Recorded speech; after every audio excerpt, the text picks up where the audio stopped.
আজ ছিল last exam, পরীক্ষা শেষ, সেলিব্রেট তো করতেই হবে, তাই চলে এলাম KFCতে। আগে থেকে কোনো প্ল্যান ছিল না, তাই পকেট ছিল ফাঁকা। ভেবেছিলাম পুজোর আগে বেশ ভিড়ই হবে, কিন্তু খুব একটা ভিড় ছিল না। অনেক ভেবে চিনতে অর্ডার করলাম chicken hot wings, 4 piece for 149 rupees. KFCর খাবারগুলো টেস্টের থেকেও দেখতে বেশি সুন্দর লাগে, মিথ্যে কথা বলবো না, চিকেনটা বেশ জুসি ছিল, টেস্টটাও ঠিকঠাক। কিন্তু ডিশের নাম ছিল চিকেন হট উইংস।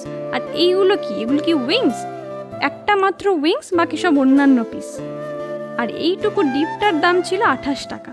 তাই চিকেন শেষ হয়ে গেলেও পুরোটা শেষ করে তবেই আমি ফিরেছি।